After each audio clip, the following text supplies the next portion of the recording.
Hello and welcome to my podcast. Do me a favor, subscribe to the John Keim Report wherever you get your podcasts. You're watching on YouTube, hit that like button, hit that subscribe button. You can find us there as part of Ampire Media. That's Ampire. Today, I'm joined by my favorite group of young reporters who cover the Washington Commanders, Pete Hailey from NBC Sports Washington / Monumental, Matthew Paris from the Washington Times, and Sam Fortier from the Washington Post. At the end of the conversation, they'll tell you where you can follow them. Do yourself a favor, go follow them on social media, and you can check out their stuff. A lot of room for a lot of voices on this beat. And I think they have some good voices, which is why I wanted to bring them on. I enjoy doing this roundtable format, and I hope you do too. This is actually part one of a two-part roundtable session because there's a lot to dive into. The second part will run either Friday or Monday. Not sure yet because I may have something special for you on Friday, which would then push part two of this roundtable session to Monday. So there you go. But today, what I talked about with this group is the offensive coordinator search. What jumps out to them about this search? Who are some names that jump out to them? Which way they think Ron Rivera might go? All that good stuff. What's the gamble here? Is it going with somebody like a Pat Shurmur, who you know what he's done? Or is the bigger gamble, is that a bigger gamble than going with a guy like Thomas Brown? So we get into all that. We talk about some of the ownership questions or the uncertainty and how it could impact the offseason. Some decisions they have to make. Some of it is on Daron Payne. Then we also talk about the NFL playoffs, how this team compares to the other teams in the NFC East. How far behind are they? Is there a big gap? We get into all of that. In part two, we're going to go run down a lot of the position questions and some of the offseason roster decisions I think that they're going to get into or need to make. Daron Payne will be in both of these sessions, a little bit today, a little bit more in the next session. So before I get to that conversation, I wanted to go over a couple things just for a minute here on the offensive coordinator search and just to catch you up on things. So on Tuesday, I'm recording this Tuesday night. On Tuesday, they interviewed Thomas Brown, assistant coach with the Los Angeles Rams, assistant head coach / tight ends. So they talked to him on Tuesday. They talked to Eric Studesville, assistant coach in Miami, on Monday. So that brings the total to 5 people they have interviewed for this job, including, of course, Pat Shurmur, Kenny Zampese, and then Charles London last week. They are not done interviewing guys, or at least not done trying to interview guys. There's nothing, as of right now, there's nothing more scheduled for the rest of the week. So I don't know that anything's going to happen the rest of this week. I do not expect a decision on this week because I think they still have some interest in a couple other guys doing some due diligence right now in guys that have come free, Greg Roman, some others that Byron Leftwich obviously came free. And I think there's some others that they're interested in and who may still be alive in the playoffs. And so I think some things that happen on Sunday could impact certain things that happen next week, or maybe interviews that might take place next week, that kind of thing. So I don't know who that would be. You can whatever, but I do know that they're not making the decision now, and they do want to see what happens this weekend and then go from there. So as far as anything else we know about that, I don't really know that you can sit there and say, here's the favorite, here's not the favorite. What I do know with a guy who's on the outside, like a guy like Pat Shurmur, one of the things that would benefit him, I think, is the work that he did in Minnesota when Case Keenum was the quarterback the one year. I think it was 2016 or 17, where Keenum had a really good year under him. I think the other thing working in his favor, I believe, would be the fact that he comes from that Andy Reid, has experience in that Andy Reid system. I think that's something they really want to get to, some of that quick game stuff and creating openings for receivers for the run after the catch. That's a big thing for the receivers they have.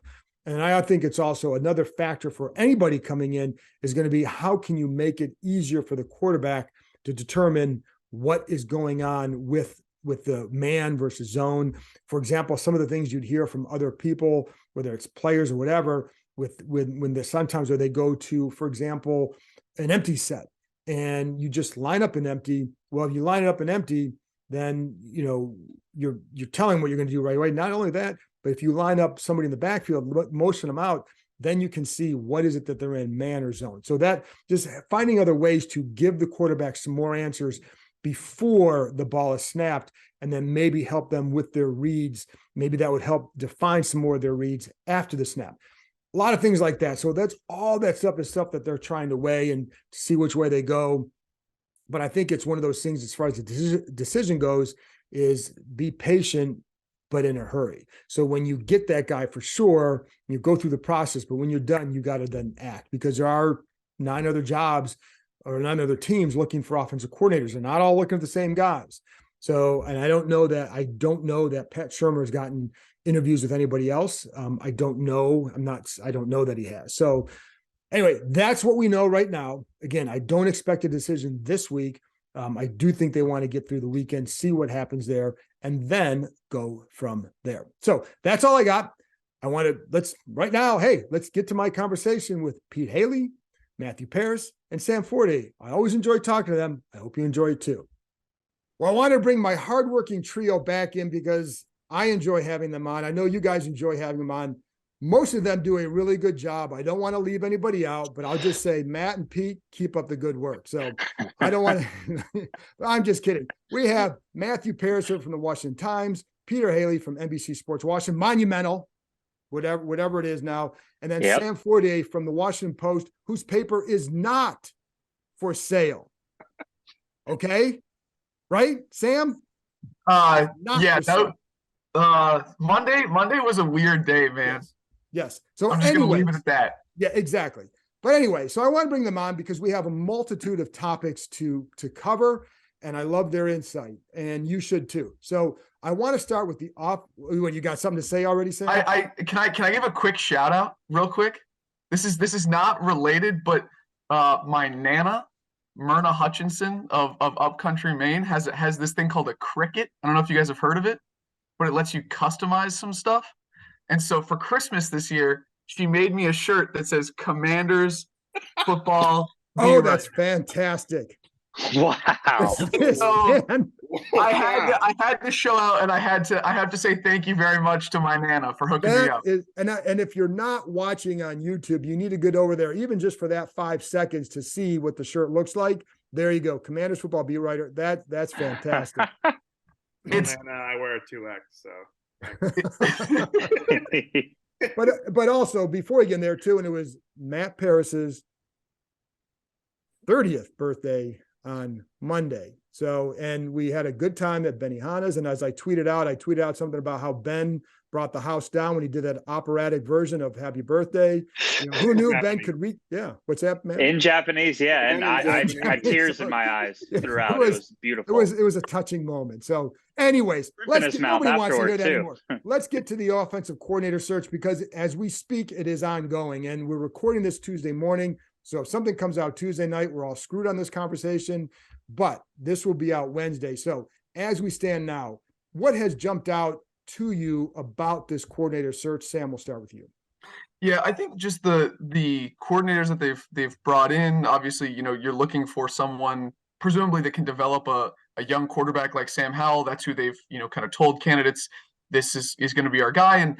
And I almost wonder, like, with the run first approach at their season ending presser, like, would you prefer Sam Howell, or is that just kind of who you think you're going to end up with because the market isn't so good? And so when you talk about some of the bigger names, whether it be Shurmur or Thomas Brown, who they're interviewing on Tuesday, or Charles London, I think that there are certainly some candidates with some experience. Ken Zampese, I know, the internal candidate. None of these strike me as particularly inspiring. I don't think there's a home run in the mix as there would be, if you had gotten some of the candidates that were turning down OC offers instead of head coaching offers. But to me, it's kind of where you're at, right? Like if your team is about to be sold and you're kind of in a lame duck situation, I think it's really hard to attract top level candidates who are looking to make the leap. So I get that they're in a difficult position, but I'm feeling a little uninspired. What do you think, Pete? Yeah, uninspired is a great way to put it. But I also think asking this team to hit a home run with this hire is like asking a eighth hitter in the lineup in the National League to hit a home run, where at most he's probably going to hit a double. So I think Thomas Brown of the Rams would be that double. He's a unproven guy, and And perhaps this is me being mystified by the McVay name and being associated with him. But coming from that Rams tree, I'd much rather see that than Pat Shurmur or Ken Zampese. And if it doesn't work, then you just get rid of this whole regime next year. But at least you're giving yourself a chance. It's kind of like Sam Howell. Like, what are the odds it really pans out? I don't know, but it's not a retread or someone who's had a chance in multiple stops and put up uninspiring numbers. So while I'm feeling uninspired, Thomas Brown would at least me up a little bit. Matt, do you agree with that? And do you think, it's funny because it feels like part of the gamble here, what's the bigger gamble? A guy like Thomas Brown or Eric Stoodsville, or a guy like Shurmur or Zampese? Yeah, I think for me, it comes down to what system does Ron Rivera want to run. We talked a lot about the run first offense that he mentioned at the presser, but you look at his past four coordinators and they've all stuck within this Eric Coryell tree. So if he loves that system and wants to retain that, then yeah, you're looking at a Zampese, maybe Shurmur. It isn't the most inspiring group of candidates, but there are some interesting ones. If they want to have the Rams zone-based run scheme, like I think that's kind of interesting. But I'd be really kind of shocked if they diverted away from the Air Coryell personally. So it would, yeah, and that's what I was gonna say.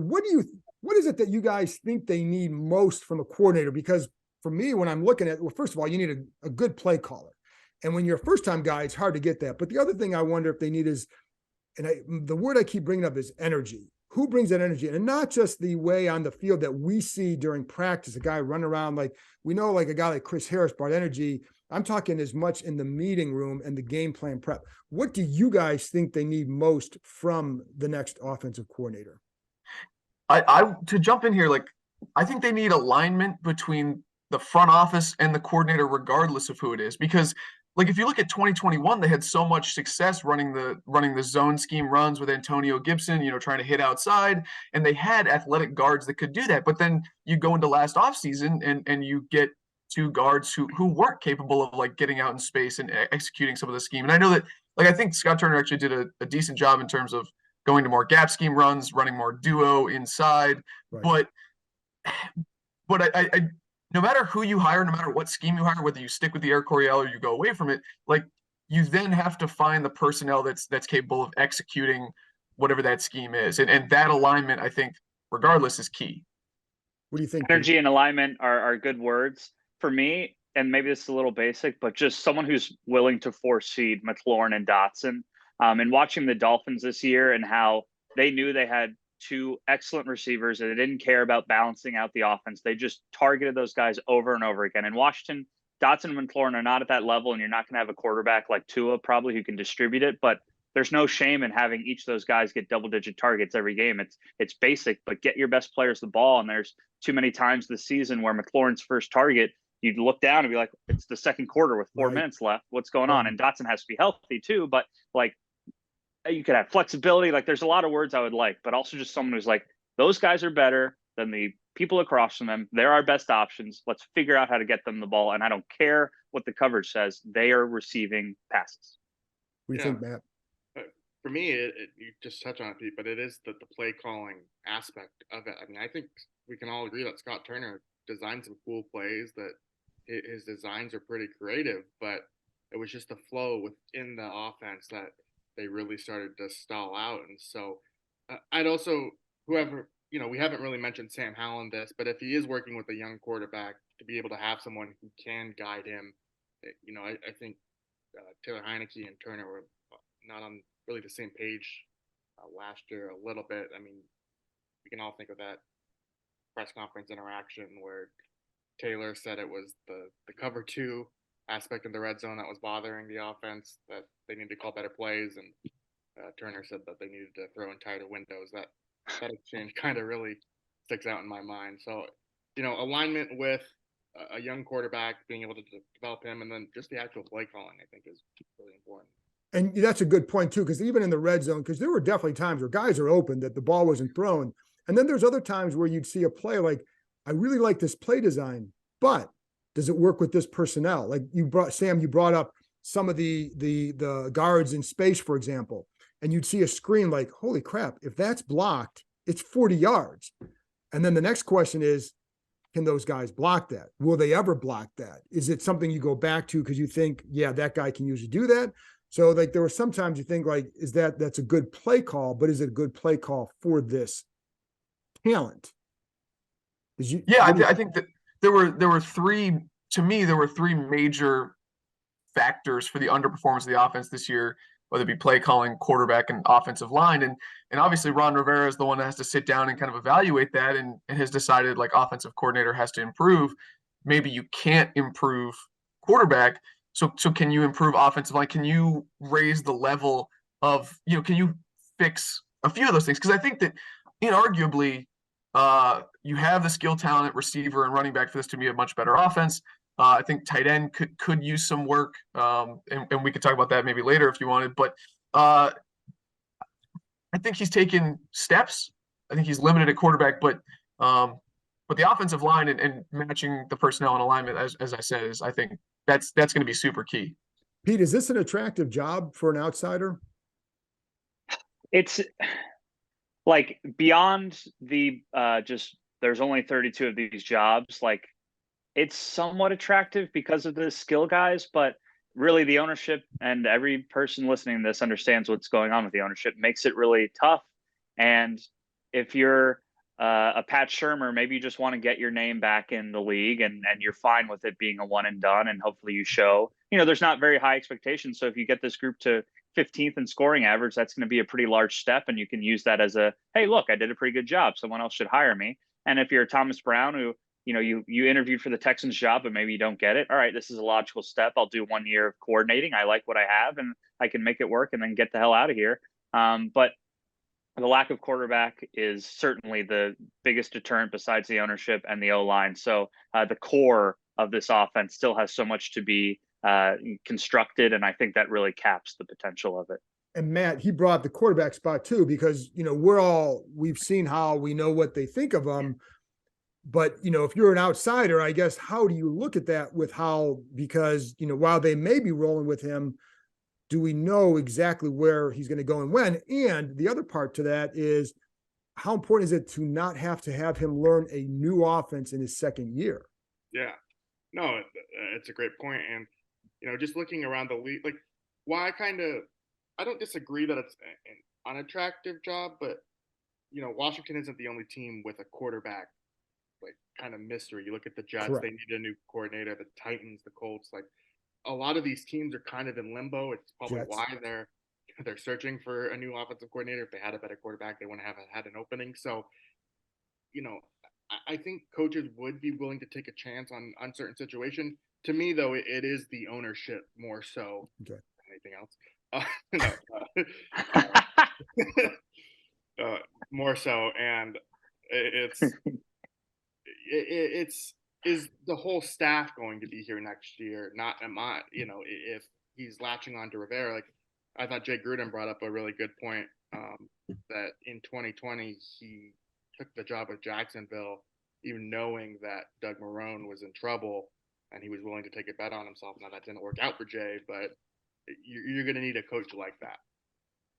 And I think that like another point, I was in Minnesota for the Vikings-Giants playoff game. And I know that we saw the Giants twice late in the year, and Keim had a couple jokes about how is an offense with Richie James, I think was the guy that you were. No, Isaiah Hodgins, who turns out to be a star. Player. Yeah, it's actually really good. But like what Daboll has done with that offense with like legit two weapons, Right. Like if you're an offensive coordinator and you say like, hey, I'm gonna come in and regardless of what Sam Howell is, like I'm gonna get, like to Pete's point, I am going to get him to throw the ball to Terry McLaurin on some slants or whatever, and we're going to create yards at the catch. We're going to be a good offense because we have way more weapons than some of these other teams with successful offenses do. Maybe you even try to use Sam Howell's legs. I don't know if he's a runner quite like Daniel Jones, but like there are, just the counterpoint is there are some definite things to like here. Sure, absolutely. I think what stands out about New York's situation, just sorry to jump in real quick, is that he's working with Mike Kafka too. I don't think they knew each other. It was sort of an outside the box hire, and he trusted Kafka with play calling. I thought it was a really gutsy hire, and it's paid off. Like those two kind of brought their philosophies together, and it's worked out really well for the Giants. So as much as we talked about being aligned philosophically between Ron and whoever the next coordinator is, maybe having a guy with some different ideas helps too. That I agree with that. The question though is, Dable goes in there, it's his first year. You have a long leash. That leash isn't, we don't even know who the owner is going to be next year. So how long is that leash to allow him to do that? So it feels like not feels like the ownership situation does kind of loom over every offseason decision, doesn't it, Pete? Yeah. And the Texans and the Panthers are worse teams. They were two of the most unwatched. I guess the Panthers had a really good second half, but still, they're teams without a head coach. So whatever OC takes that job is going to be starting fresh. The Texans have the 2nd and the 12th pick overall. The Panthers have the 9th. So maybe you can pick your quarterback and really just have this whole horizon in front of you. The Commanders don't have that draft pick. They don't have the ownership figured out. They have a head coach who's on his 4th year. I guess you'll get total control of the offense. It's not like Ron's going to be ducking his head in and suggesting plays, and in LA with the Rams, like McVay is going to be calling plays. So there are little things that make this appealing, but still the big picture stuff just really sinks it. And it's going to take someone who's got some whats to come in here and put his career kind of on the line to show out and what I would say is probably going to be a 1-year gig. Yeah, which is possible. And I'll get to you in a minute, Sam. But like with that, because you may get a guy who either, just like you said earlier, wants to get back in league, or someone who realizes that this may be my first best shot at it. And to be honest, if you're a minority coach and you're not typically on this path, it gives you that path. But you also want to make sure you're putting yourself in a good position, so that way, you're not being set up to fail, but you have a best chance to succeed. But go, Sam. I know you had something. I was just going to say, make sure you put the explicit tag on this episode because Pete said, what's. But yeah, sorry, Keim.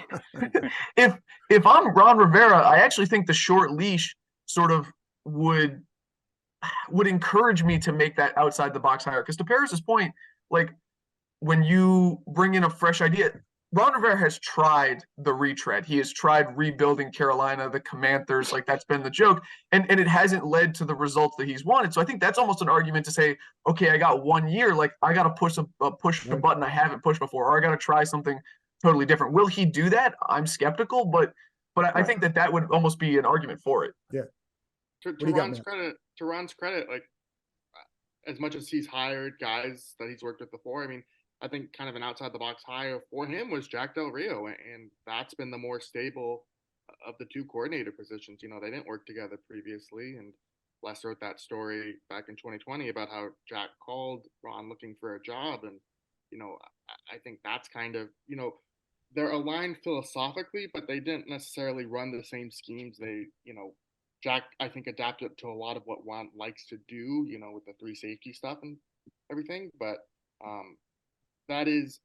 it's why if I'm a Washington fan, I'm not completely discouraged, but let's face it, Ron has hired a lot of people he knows and is comfortable with. And to that point, which is a good point, but Del Rio also has a track record in that role. And so, but that's also what would concern me, because, Pat Shurmur has a track record in that role, and it's not always, you talk to people about it, and it's not always one that wows people. So at least Del Rio there was a track record of success as well. So I think it gives you a little bit more of a baseline to say this is a good hire because, but I do think you're right though, that it shows, okay, will you go outside? And I think the big thing is, do you want to put a second offense on Sam Howell in year 2 going into this? And how similar is what you want to do to what they're already doing? And so that'll be a big thing. What other factors, when you look at the ownership decision, what are the other things that you think that's going to have an absolute impact on this offseason, Sam? But besides ownership? The ownership situation, besides some of the uncertainty that we already talked about. What are some of the other besides the OC? What are some other decisions that they're going to make internally that are going to be maybe more impacted by the uncertainty of the ownership situation? Yeah. I know that Jason Wright has said, and Ron Rivera has said, both the business and football side will not be affected by this in terms of spending. And I know that, especially with football contracts and, if you're buying a $7 billion franchise, are you really worried about, one big splash contract and free agency? But maybe it's because, I've been watching the national situation, but like, it just strikes me that I could envision a future in which Dan says, hey, don't spend big in free agency, or you don't have the financial flexibility that maybe you would like. And so I think the way that would manifest is if you are interested in Derek Carr and Derek Carr gets released, can you then not be as aggressive as you would like when you're bidding against all the other teams that would be in his market? I imagine that the roster building part of this, and I think they have set themselves up for decently well, especially with the last 2 draft classes. I think that there's a lot to like there, and I think they have a solid foundation. But and I'm not saying redo the William Jackson signing, but if you were going to go try to make a William Jackson type splash, before? No, I'm keeping it private. Go ahead. Okay, then I wonder if you have the flexibility to make that move. Yeah, you're looking outward, but even Deron Payne, this is a guy who's looks like a centerpiece of your defense. And Ron always talks about freaking Star Latulele like he's the greatest defensive lineman ever, but how he likes having 2 defensive tackles. He's got John Allen in one, but can they get Deron Payne locked up as another? Is it going to be the franchise tag? I don't know. So yes, the roster building I think is the next big piece. But I think even to that point, regardless of whether you have the capacity to do it, should you pay Deron Payne? Because you were paying those 2, the 2 inside, and then Montez is coming up, and then you also want to keep Keim Curl. I just you might have a quarterback on a rookie contract, but I just don't know if that's good business. And Matt, how do you think this affects even the court, Sam brought up the quarterback decision? How much of this, in their decision to tell people or whatever that Sam Howell will go in the offseason as the number 1 quarterback and it'll be a competition? Do you think that's a strong belief in him, or do you think that's a little bit about ownership uncertainty and what they can spend? It's probably a little bit of both, and even more so. God, I need to stop saying that. Anyway, I think a third factor there is Rivera's tried the high price veteran. Sam Howell has a lower cap hit than a lot of what they've tried before, so it's a new way to try and build out the rest of the roster, especially if they want to redo the offensive line. I mean, we can talk about it, but there are legitimately 4 spots that could be completely redone on that line by next season. I mean, center is definitely left guard, right guard, and then depending on what happens with Cornelius Lucas, or if you want to try and upgrade at one of the tackle spots, it would make sense to do so. I think the thing for me with the spending, it's not so much do they pay Deron Payne, because I think you could get away with the franchise tag with that if they wanted to. It's a guy like Keim Curl. Are you going to commit significant resources to the future to give out that big signing bonus? I think with the ownership uncertainty, that's kind of where you get into it, is trying to extend guys down the road and how much do they actively work to do so.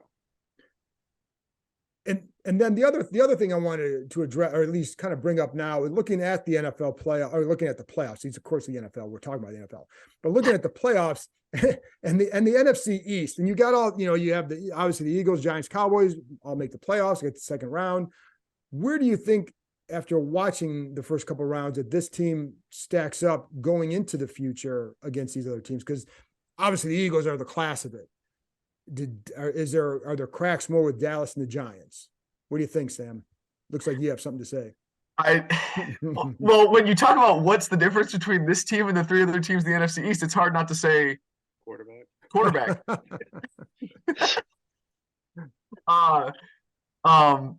But now give your serious answer. Yeah, okay. I'm just trying to. I didn't know if Paris wanted to jump in. That seems like his sort of deal. I mean, no. My serious answer, I think, kind of to the point about alignment, is when the Eagles figured out that Jalen Hurts would succeed best in an RPO-based offense, they overhauled it. They built a line around it. They went and got some vertical threats, especially with AJ Brown that he could throw it on the field to. The Giants leaned more into the running game with Daniel Jones's running game, and the Cowboys, other than having Zeke snap that one ball, seemed to really maximize Dak, and so I think that they adapted to their personnel, which sounds really basic, but I think is a real thing that is the difference, and they were creative about it. That RPO based offense with Jalen Hurts is fascinating, and I think it's really effective. And I know that, Logan Paulson has broken it down probably on here and elsewhere, but I think that's what separates them is that they've had really good offensive like shifts to their personnel. And Pete, the other thing is this team was 8-1. It's not like they were 5 games behind these three. You're talking about a couple games where, obviously the Cowboys and the Eagles are a little bit ahead, but between them and the Giants, I still don't know how they didn't beat the Giants once this year. I'm not sure I'll ever figure that out, but so where do you, baby? Isaiah Hodgins, Yeah, that's true. right. Who knew, man? Who knew? So, I mean, the one thing you're in that light is like, yes, I would take, if I could choose, I would be any of the teams but Washington. But there's that stat about the NFC East, no repeat winner since 2004. It's still alive, so things can flip very quickly. And you're right, like they beat the Eagles. That game was maybe everything worked. It's like when Sam Fortier sits down at the poker table, he's just getting aces and pairs left and right. Like it really worked out for him, but they beat the Eagles. Yeah, and they beat the Cowboys. They kicked their, more explicit. They kicked their butts in that final game. And sure, maybe the Cowboys were looking ahead, and then the tie, and then the loss to the Giants. Those were both very, very thin margins in those games. So in terms of the division, I think they'll enter next year as the 4th favorite, and you have to fight their way up. But the Giants, they have a big time arrow pointing up, but they still have to fix that roster. The Cowboys feel like they're always on the teetering edge, and they could have a head coach question and a quarterback question. The Eagles seem to be very sustainable, but the two teams between the Eagles and the Commanders, I think, are pretty tangible for Washington if this offseason goes pretty much according to plan and they can improve where they need to. And the funny thing is, I also wonder, because the Giants are going to have to make some moves to improve that roster, but they also may lose their offensive coordinator, Mike Kafka, to another position. And if they did that, wouldn't it be funny if Scott Turner ended up calling, like even as a quarterback's coach there, even something like that? Like, wouldn't that be funny? Anyway, Matt, what do you think about this whole topic? Yeah, I think the thing that really stands out to me, especially about how Philly's built, is they're just so dominant in the trenches, especially that defensive line. It's really impressive, and that's kind of where, if we are making an argument to retain Daron Payne, that's kind of where it starts. Is you look at the success these playoff teams have had, and I know that gets thrown out around every kind of year. Is look at the trenches, rely on the run game in the playoffs, but like there is some truth to it, I think. And the only thing, like, not to harp on the quarterback thing, but the reason why I really disagreed with Rivera at the time, even ignoring the Kellen Moore aspect of it, or not Kellen Moore, Cooper Rush, who was starting for Dallas at the time. Thing. Yeah, right. Is that they didn't have that continuity at quarterback. Like the Giants had a whole new system. Maybe I'm getting too much into the weeds here, but there is something about being able to adapt on the fly. To Sam's point, I mean, the Eagles changed their entire offense, especially last year when they hit what they were like 2-6, 3-5, something like that, and then they redid it and made the playoffs. So you just got to have to be adaptable, and I think that is what also kind of separates a little bit of these teams too. Is that Washington does adapt, but is it too late? I mean, we haven't even talked about them starting slow in every year of Ron Rivera's tenure, and that's a big thing. If they want to turn this around, they have to start faster. You cannot. It's all about the weather in training camp. Got to wear those. If it's too hot, they might get some issues there. You cannot afford another slow start with a new owner. You just can't. Yeah, I don't think you're going to survive that if you do that. But we don't even know who the owner is, so how do I know that? But you can't afford another one. Anyway, fellas, tell the folks where they can find you, and we're going to come back, record a second one, talk about some personnel issues and all that. So for those listening, you can hear that one in a couple of days. But Sam, Pete, Matt, tell them where they can find you. You can find me at WashingtonPost.com or on Twitter at Sam4TR, SAM4TR. Thank you, Sam. I'll definitely try and follow you. I'll check you out and see if I like what you're putting out there. Get out of here. Pete Hailey, NBCS HAIL in the Haley. So hail to the Commanders, indeed. You can find me on Twitter at Matthew_Paris, PARAS, like the Pokemon. Anyway, and then you can also find my work on the Washington Times. And you didn't want to bring up your OnlyFans account, Matt? Oh, God. It was, crashing the server. All right, on that note, it's time to go. Thank you guys. Thanks you guys for coming on, and we're going to record another one. So stay tuned for that. And you guys, again, listening, you can hear that in a couple days. Thanks, fellas.